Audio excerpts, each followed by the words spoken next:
All right, today is Tuesday, which means it's chest day. Actually, yesterday was chest day. In fact, all of January is chest day. Madafungul! Yo, bro, I was about to hit my set, bro. I was gonna hit my set. No. Well, we got twins here. What am I seeing, doubles? I'm smart.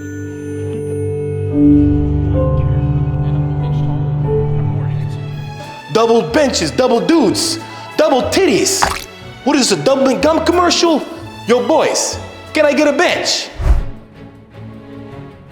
Hey, we're coaching up the Tren twins, and I'm also sitting on a dumbbell because it's chest day. We're gonna go over how to grow a superhero chest. There are some gold points in here that you could use, but I wanna make sure that I do my job to make sure I bridge the gap of knowledge to make sure you guys understand some of the things they're not saying too clearly. I don't care.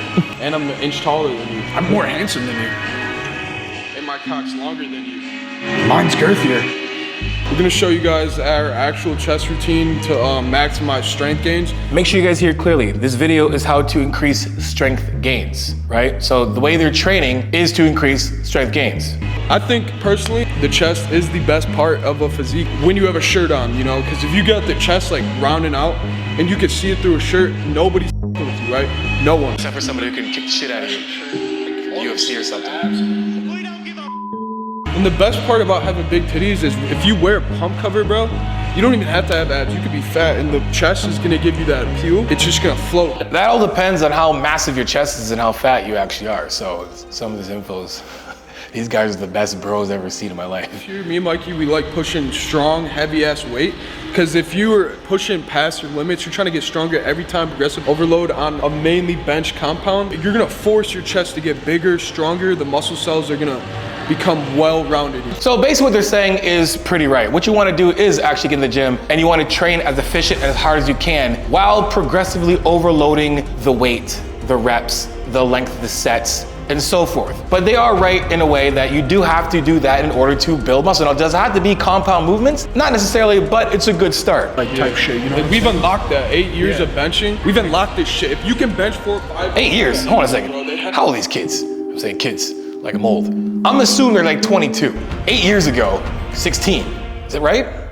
It's good math. I don't really know if anyone's unlocking anything between the ages of 16 to 22, but I definitely believe, even from my experience, that if you're doing this right and doing this correctly and efficiently, you can definitely make a great base of muscle to start. That muscle maturity stuff kind of starts coming on as you get older, hence maturity, right? That's why guys like, you know, Chris Bumstead really don't see the great fruits of his labor until recently in the last couple of years because he's getting up there in age. The longer you train, the more muscle density, the more muscle maturity. But they are kind of right. They have tits, okay? Like so people strive for 4 or 5 tits. I think it has to do with the muscle density and the fact that me and Chris do heavy lifts and our shit is so dense. Like genetics play such a huge role. Whether you have crappy chest genetics or not, I think doing hypertrophy and strength training can really just separate. And I like the way they said that. They made it very clear, hopefully they made it very clear that genetics play a massive role in the ability for you to grow a massively looking chest. These guys definitely have great genetics, they're twins, and they have the exact same looking chest. So their genetics at its best. Genetics at its best. But when it comes down to training, let's just make sure we're clear about this. There is a difference between hypertrophy and strength training. The only thing is we're always mixing this thing up. Every time someone says, man, I like to train hypertrophy, but I also like training strength. It's like, listen, muscle hypertrophy is the expansion of the muscular cell. There's 2 types of ways to achieve that. There is myofibril hypertrophy, and then there's sarcoplasmic hypertrophy. Now, I'm not gonna get totally into that video because I'm gonna get my editor to plop it up right here, right now, and check that video out. But when it comes down to it, hypertrophy and strength training are similar, they are basically the same thing. You're only just using different mechanisms to train specifically for strength and specifically for muscle hypertrophy. Here's the difference, really quick one. If you want to train to get yourself just big and change your physique and you just want to be a bodybuilder, sarcoplasmic hypertrophy. It's just the expansion of the glycogen or the fluid around the cell. Myofibril hypertrophy is actually expanding the actual muscle cell itself. So like those strong lower reps, those 5x5s, those 3x3s, your powerlifters, your Olympic lifters, your sprinters, your explosive athletes, that's how you train. And you definitely will get strong, but having a combination of both is the best of both worlds, and they're right on that. I just want to make sure we're clear on understanding that, you know, next time you go and say, hey, how do you train? You're like, I like training hypertrophy, and I also like training strength. It's like you're saying the exact same thing, almost, right? Just understand the difference. Blue 42. See it? All right, so let's get into this. We're gonna watch these guys do their first exercise, warming up on flat bench. I'm hyped for this shit. I don't really care how light it is. Put some damn clamps in the end, please. Just do it. Like, who cares? I don't care how cool. Make it cool this year to put clamps on the end of your damn bar, okay? Anyway, let's go. You want to make sure you warm up properly, because if you don't, you can suffer a shoulder injury, back injuries. It's not worth it. Make sure you're warmed up. Make sure we're warmed up, like these guys. So we got 2 plates on, we're moving up. The great bro way to increase weight is by plates, 45s only. Okay, so they both have different grips, and we're gonna talk about a couple things. Now, when I'm looking at this actual set, I love the rep. It's very fluent, it's smooth. These guys are strong as hell, and they're controlling the weight. Again, put clamps on the damn bar. Motherfucker look like a bridge on the bench, bro. Like, you're not maximizing chest gains. You're just doing that to just get the weight up. This is for chest gains to grow literal tits.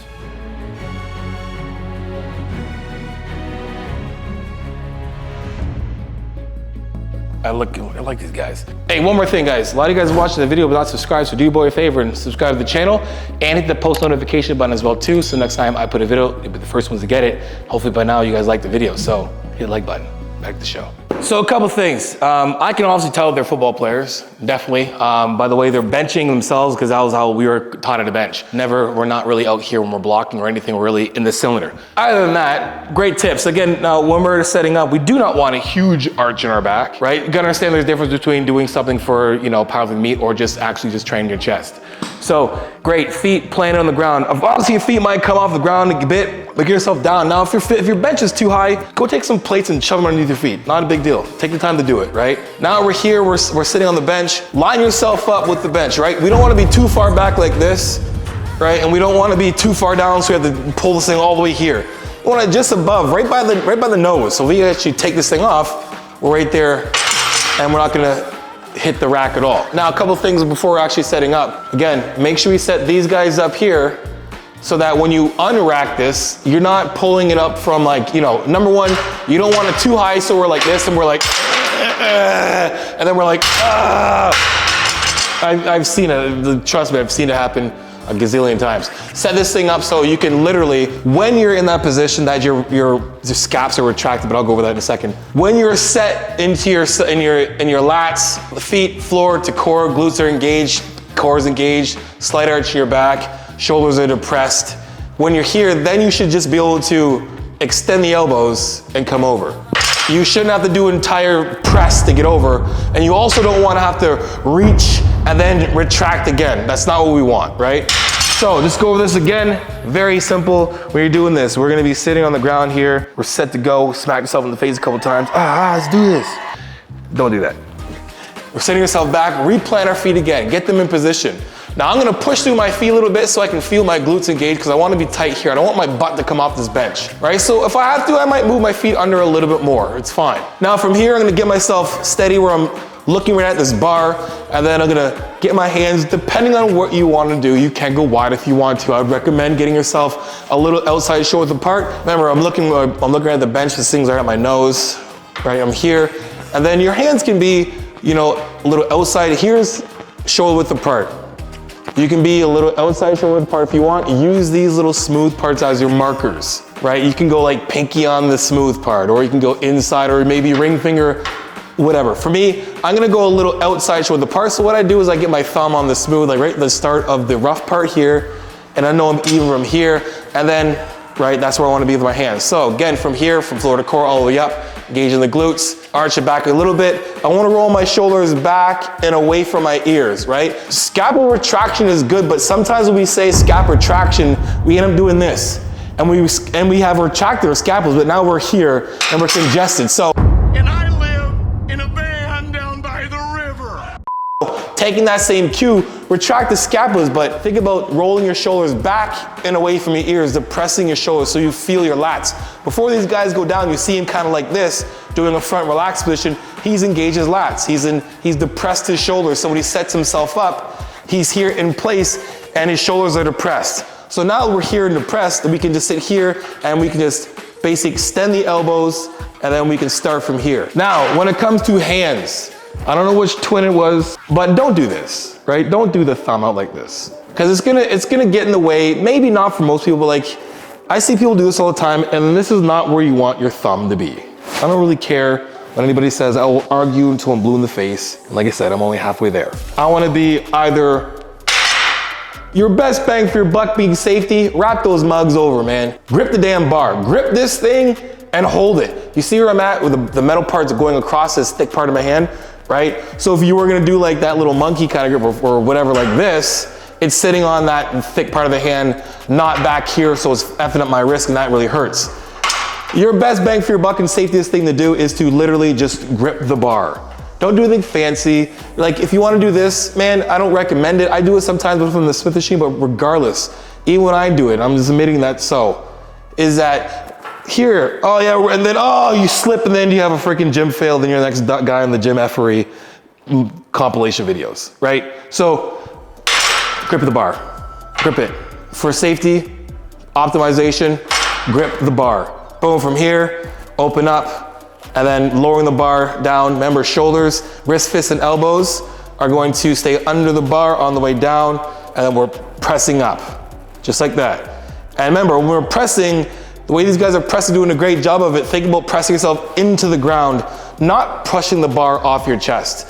So get that approach in your mind when you're benching. The thing about this is that we are gonna take this bar off, we're gonna lower the bar, and from here, we're gonna drive ourselves into the ground, right? Not pushing the bar off our chest, because that's what you get. We get this roll thing at the top here, and we're kind of doing this. We wanna avoid this, and we wanna look more like this. This looks a lot more stable. Let's watch it again. And this is a great press. Even from the bottom, we pause that bottom, wrists, fists, and elbows are directly underneath that bar. He's got a great line and pathway. He's going to be strong in this. These kids are really good at benching. I'm gonna give him that. But even his hands too, I like how his hands, you don't have to grip and totally like rip your hand around and really grab your thumb. But having that thumb there underneath the bar is gonna give you a little bit of safety. These guys got safety racks here in the first place too, which I recommend as well too. Again, wrap your hands. Fists, wrists, and elbows are underneath this here. They're not even bouncing, controlling 315. We're gonna work up to our top set, about 90% of our max, try and hit that for 2. So I'm thinking like 425 for 2. Okay, now for you guys that are watching that are beginners, I suggest that you start off with doing a very specific sarcopage hypertrophy rep range of like 10 to 15, around 75% of one of our max, and really working on the time and retention. The higher in weight you go, the harder it's going to be to be able to sustain a 3-second negative or 2-second negative. The higher weight you go, the shorter the actual entire set's gonna be, but the amount of muscle stimulation you get from controlling heavyweight like they are going to spark some muscle growth. These are good reps, around like 6 reps, and they're pushing pretty much a pretty good amount of time under tension. But for you guys who are beginners, I would say if you were these guys here and these were beginners, I would say dice off one of those plates and control the shit of that rep. On the bench to really achieve hypertrophy, like I'm going low reps, a lot of weight. So that's wrong, right? He's trying to achieve hypertrophy, he's gonna go low reps and high weight. We gotta make sure we're understanding about this. We gotta make sure we understand this a lot more and more clear. If we're trying to actually get bigger, you want bigger shoulders, chest. In this case, you want a bigger chest. It's time under tension. The longer and the harder the set, the more growth we're going to get. The shorter the set and the higher the weight, the stronger you're going to get. You will get strong in both ways. You'll get strong like indirectly through sarcopage hypertrophy, but training like these guys are specifically right now, they will definitely get stronger, right? So doing the best of both worlds helps out. So, and then you go blast hypertrophy after, it's like the pump is literally insane. I swear. So the best of both worlds, just exactly what I said, right? Do this first, and then your accessories and say some machines are gonna go up to your high rep range and decrease their weight a little bit so you can actually get a lot more time and attention. I want this shit! I want this shit!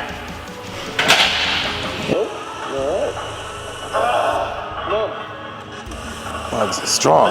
Come on, you got 4 in you. Come on now. Get that shit up. Come on. Come on. So I want you to understand the difference between that rep and like, say like somebody who's doing powerlifting. If someone was a powerlifter and they're doing 4 plates, that shit would be up quick. Boom, boom, boom. right? This is the way they're repping this, they're getting so much more time and attention with this load. It's a very big load. They're definitely gonna increase some muscle size there for sure. And then going into the accessory work is definitely gonna add to the overall muscle gains in that sacroplasma hypertrophy style of training. You did it. Anyway guys, that is it for the video. If you guys use any of those tips, let me know in the comment section below. Make sure you guys come back around to the channel because we'll be doing part 2 to this video as well. And guys, I know you liked the video, so if you did, make sure you guys like, subscribe, and share. You know, I'm a channel that tell like it is, transparent, vulnerable truth. And for coaching, johnoshu.com. If you want more info about my coaching, guys, book yourself a 15 or 30-minute consult with me, video call, that you can go over everything you need to know about fitness, to bridge those gaps, and anything that you guys might have questions about.